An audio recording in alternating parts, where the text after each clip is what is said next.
Welcome back to Creatively Processed, the place for creative entrepreneurs to come together and discuss the upsides and downfalls of being your own boss. What is up? What is popping?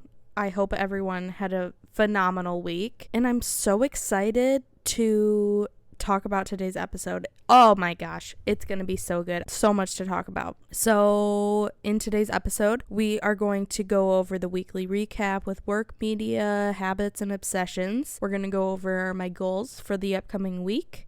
We're going to talk about the topic discussion, which is my top 5 tips for enhancing productivity as an entrepreneur. And we're obviously going to finish off with some journal prompts. And listen, do the journal prompts. I say it every week. Do the journal prompts because it just helps you internalize everything you've listened to and apply it to your life. So just do it. It's like your homework. You know what? I'm going to stop calling them journal prompts and I'm going to start calling them homework because that's what it is. Period. Just kidding. I'm going to keep calling them journal prompts. Okay. Let's not waste any time. Let's get into the weekly recap. So for work last week, I went to the consignment shop and dropped off a bunch of jewelry. I didn't end up dropping off all the jewelry I had because I just have so much. And yeah, I kind of want to put some of it in the community cat crew spot just because I love the community cat crew and I need some more fun earrings in there, so I saved some for that. I also shipped out my wholesale order to Shakedown Street. I worked with some new clients and I booked some pop-ups for the upcoming months. I know I kind of talked about most of that last week, so I'm just breezing over it, but that was the work vibe. For media, I listened to lots of podcasts. I think I listened to like 21 podcasts last week. My fiance loves white noise at night, and honestly, I do too, but I am a person who has anxiety, and my anxiety leads to some insomnia issues, and I have a terrible time falling asleep because I just start thinking about everything that makes me anxious. But when I put on a podcast, I am focused on the podcast and I'm not worrying about all the things that I really, for one, don't need to worry about at all. For two, it just like eliminates all of that, and then I can sleep easier and not with all of the anxiety. Like everything's good. So that's what I've been doing. Aside from podcasts, I've also been listening to a lot of Michael Jackson and the Bee Gees. My fiance loves the Bee Gees and he loves Michael Jackson, but I love both of them, so we listened to a lot of that. It was actually really funny because yesterday by the way, it's Monday, so on Sundays we swap off for the little kids, and so before we got the kids, we went on a date to the Home Depot. I love Home Depot. And then we also went out to eat, and it was so nice. I love going on dates. We don't do it enough, honestly. But we're like really focused on the kids, which is so important to me that it's not like, I don't know, like I'm not sad that we don't go on a lot of dates because it's more fun when we go on dates with the kids anyway. So anyway, on the way back from our date, I was DJing as I do, and I started off with the Ghost of Chicago song. If you don't know, girl, go listen to it. It's by a guy named Noah. I believe it's Noah Florsch. That sounds right. I don't really know. But anyway, I started with that, which is kind of just like a fun, upbeat song. And then I go into Post Malone, Go Flex, and then after that I think I played like Michael Jackson or something. And if that doesn't tell you what my music taste is like, I don't know what will. I literally listen to it all. It's just ridiculous. So yeah, that was the media for the week. As for my habits and obsessions, I was going on lots of daily walks unless it was like downpouring, because no thank you. I've also been obsessed with my Apple Watch. I know I touched on this last week. Girl, it's changing my life one day at a time. There's just so much it can do, and it motivates me so much to make sure I keep up on my fitness goals, which is so important to me, and we're actually going to talk about that today, so just stay tuned. Aside from that, home improvement projects. We painted our dining room and living room. Looks so good, and we're ready to tackle the hallway and the bathroom, and then we'll finish with the kitchen. The kitchen I'm like dreading because I don't want to do anything that hinders our ability to use the kitchen, because there's a lot of people in this house that need to eat. So if the kitchen is out of commish, So is my brain. Aside from home projects, Home Depot and Menards trips. Man, when I tell you that I just feel some type of way, we went to Menards and Home Depot this weekend, both on separate days, so kept things spicy. We grabbed materials for our projects, obviously, but we also got cleaning supplies. If you heard that scratching, it's because my cats just think my couch is a jungle gym. Anyway, cleaning supplies. We got one of those O-Cedar spin mops. Oh my gosh, I'm so excited. Haven't broken it out yet because I need to do a really deep clean and vacuum first all over the house, and then I'm gonna go in with it. But I'm so excited to see how nasty the water gets because we've been using Swiffer mop pad things, whatever. They're terrible. It's just pointless. There's just absolutely no point to them, but I'm excited to get that mop out. We also went and got the easy off stuff for the oven. When I tell you I'm disgusted, it's an understatement. Get the easy off. It makes everything so much easier. You just spray it on, let it sit for a couple minutes, and you can just wipe off the nastiness. I almost threw up because it was disgusting. We also got some Zepp cleaning supplies. I had never heard of this brand, but when I want to do a nice deep clean, I go to TikTok for motivation and inspiration. I love watching housekeepers clean. It's just so satisfying and nice. And there's so much to learn because, you think things are clean or you think you're cleaning, but like you're not. So definitely got some cleaning tips from there, but I heard about the Zepp cleaning products, specifically the foaming wall cleaner. Just search up Zepp foaming wall cleaner on TikTok and prepare for your mind to be completely blown. I'm talking explosion in the brain area. It is insane how little effort you have to put in to clean with this spray. It's gotta be some sort of magic going on. I used to be very much I don't want chemicals in my house type of person, but this house is so old and it was severely neglected, so some of the stuff in here, no matter how much I scrub and try to clean it, it just needs some serious chemical penetration to even have hopes of getting that crap lifted up. So far, the products we've bought have not disappointed. We also got a degreaser, and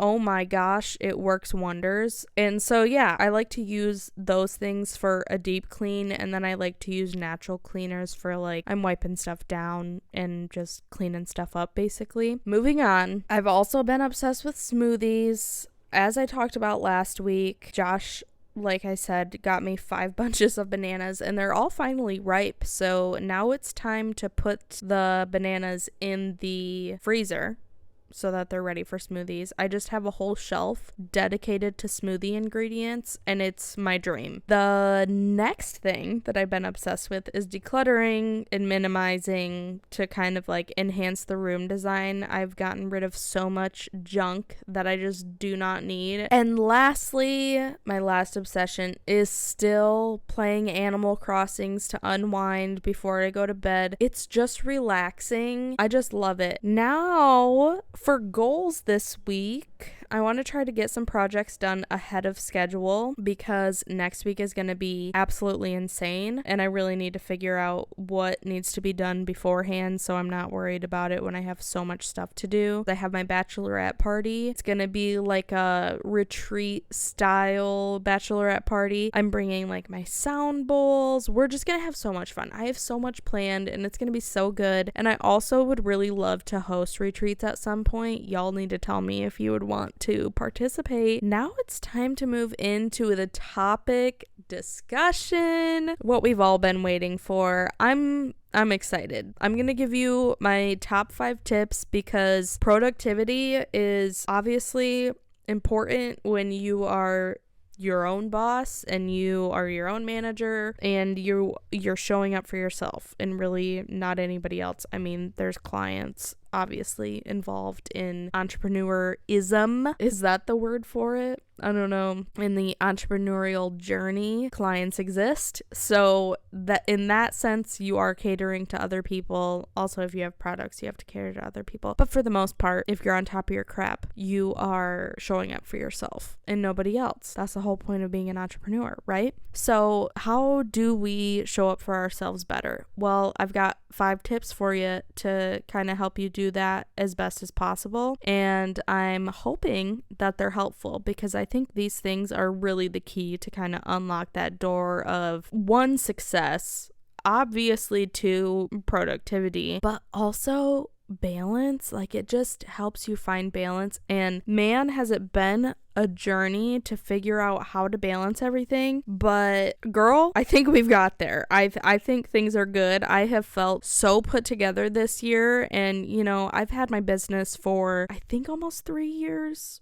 I don't know. I don't remember. But it's been a while, and it's not until this year that I've really felt like, okay, we're good to go. And a lot of that has to do with me letting go of making the jewelry, because that was really holding me back. So just a reminder, sometimes you got to do that. If you haven't yet, go listen to the How to Simplify Your Life episode. I think it's episode 3. Go listen to that episode because that's the only reason why I have my crap in order now. Yeah. Now, some of these points are kind of repetitive of other things I've talked about, but the only reason I'm repeating them to you is because they are key to success in all of this. And so I want to highlight them and really drill them into your brain. So if you hear something and you're like, oh, she said that before, it is because open your ears and listen to me. It's a key component to all of this. Let's get into the steps. Step number 1 is to figure out what your threshold is. And what I mean by that is figuring out at what point does my work stop being productive. This could be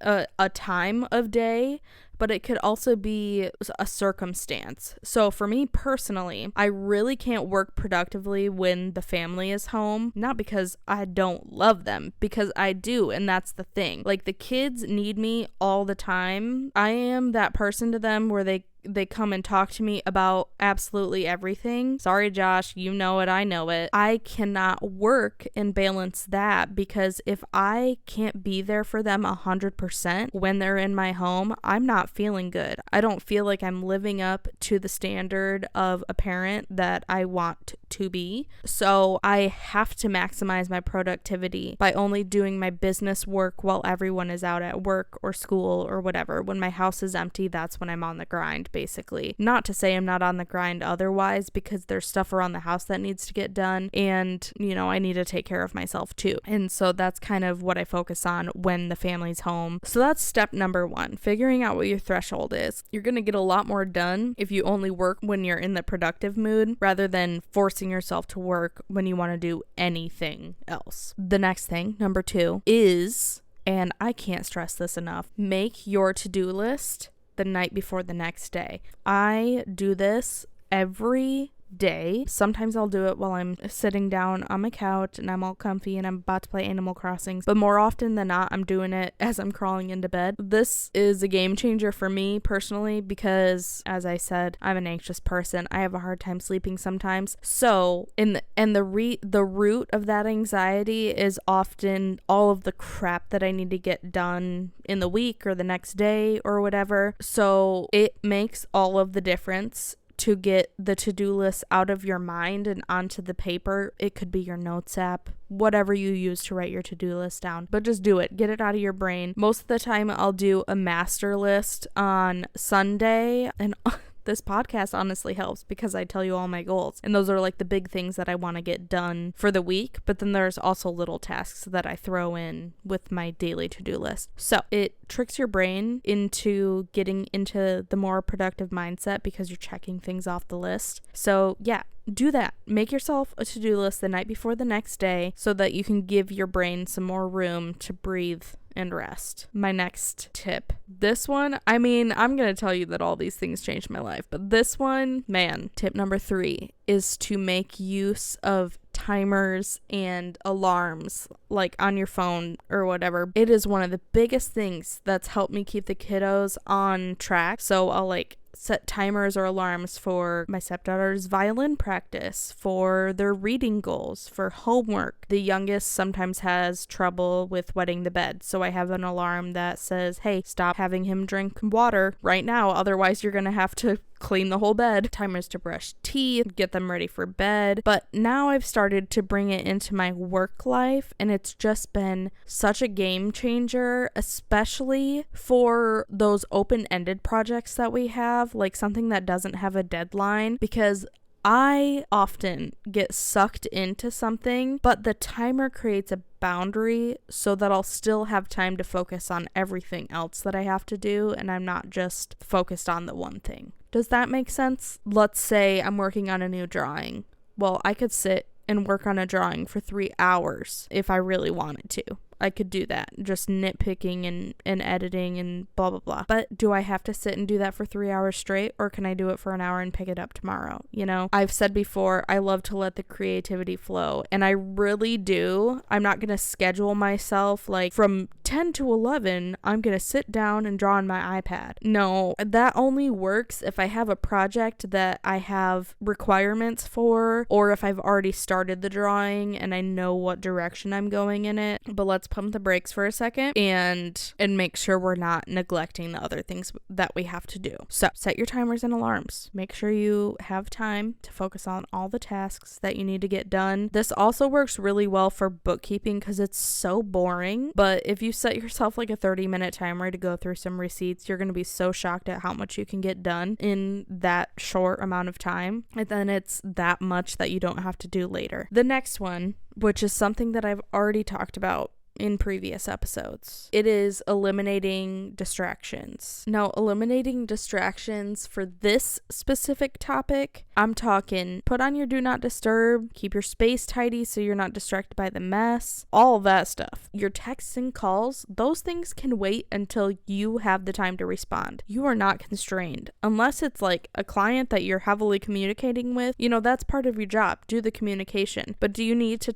text all of your friends in the middle of the day? No, you need to get work done. Like, come on, be for real. Focus on your stuff. Focus on you. And then, keeping your space tidy is so nice because then you're not stressing about the mess. We have to set the proper boundaries to, 1, protect your peace, but 2, so that you can check off your to-do list. You're going to thank yourself because your whole to-do list is going to be checked off, and you're going to have time at the end of the night to rest, knowing that you did the thing, and you're going to have time for other things, such as the next point that I would like to make. My last tip, I don't want to say it's the biggest tip, but it's definitely got some weight to it, okay? Make healthy habits a priority. Now that I personally know that I make time for myself to take care of my mind and my body, it motivates me to keep going with this productive system that I've created. I'm not sitting at night worrying about fitting in a healthy meal or my movement for the day, and I don't have to stress about going yet another day, neglecting my health, and reiterating what we talked about earlier and in previous episodes. I've got my own back with that. I can trust myself to take care of my work, my family, and myself. If you think you don't have time to take care of yourself, it's just not true. It's not that you don't have the time, it's that you're not making the time. It's because you don't have those proper boundaries. Really focus on those anxieties and things that you feel that you're neglecting and figure out how to get it done instead of putting it on the back burner. That's all I got for the topic discussion. But let's move on to the journal prompts. So I've got 3 for you. Let's get into them. Number 1 is, what is my threshold / when and why do I start to see my productivity dwindle? Number 2, what are some distractions that limit my productivity and how can I eliminate or minimize them? And number 3, what is one healthy habit I've been neglecting to add to my life? How does that make me feel? and how can I make it a priority? Those are the journal prompts. As always, y'all, the journal prompts are in the show notes or the description of the podcast. I put it all under the episode so that you can refer back to it and you don't have to go and listen again unless you want to. Totally up to you. But those things are always available in text form and not just audio. Before I sign off, I want to do a quick recap of what we went over. Stop at the threshold before you get upset about your lack of productivity. Make a to-do list at night for the next day. Make use of your timers and your alarms. Eliminate your distractions and make healthy habits a priority. That's what you need to know. Do it, do it, do it. I promise they'll help. That is all I have for you this week. Thank you so much for tuning your beautiful little ears in. I love you so much. As always, don't forget to follow along on social media. I haven't really been posting much on social media since I took away the video portion of the podcast, but you never know what I'm going to post, so just stay tuned. That's also where I let you guys know when the episode goes live, and also just my spot for communicating with you if you ever want to send me a DM, or if you ever are wondering what's happening to me, when I missed a week because I was dying from sickness. Yeah, that's it. Thank you so much once again. Love you so much once again, and I will talk to you next week. Bye.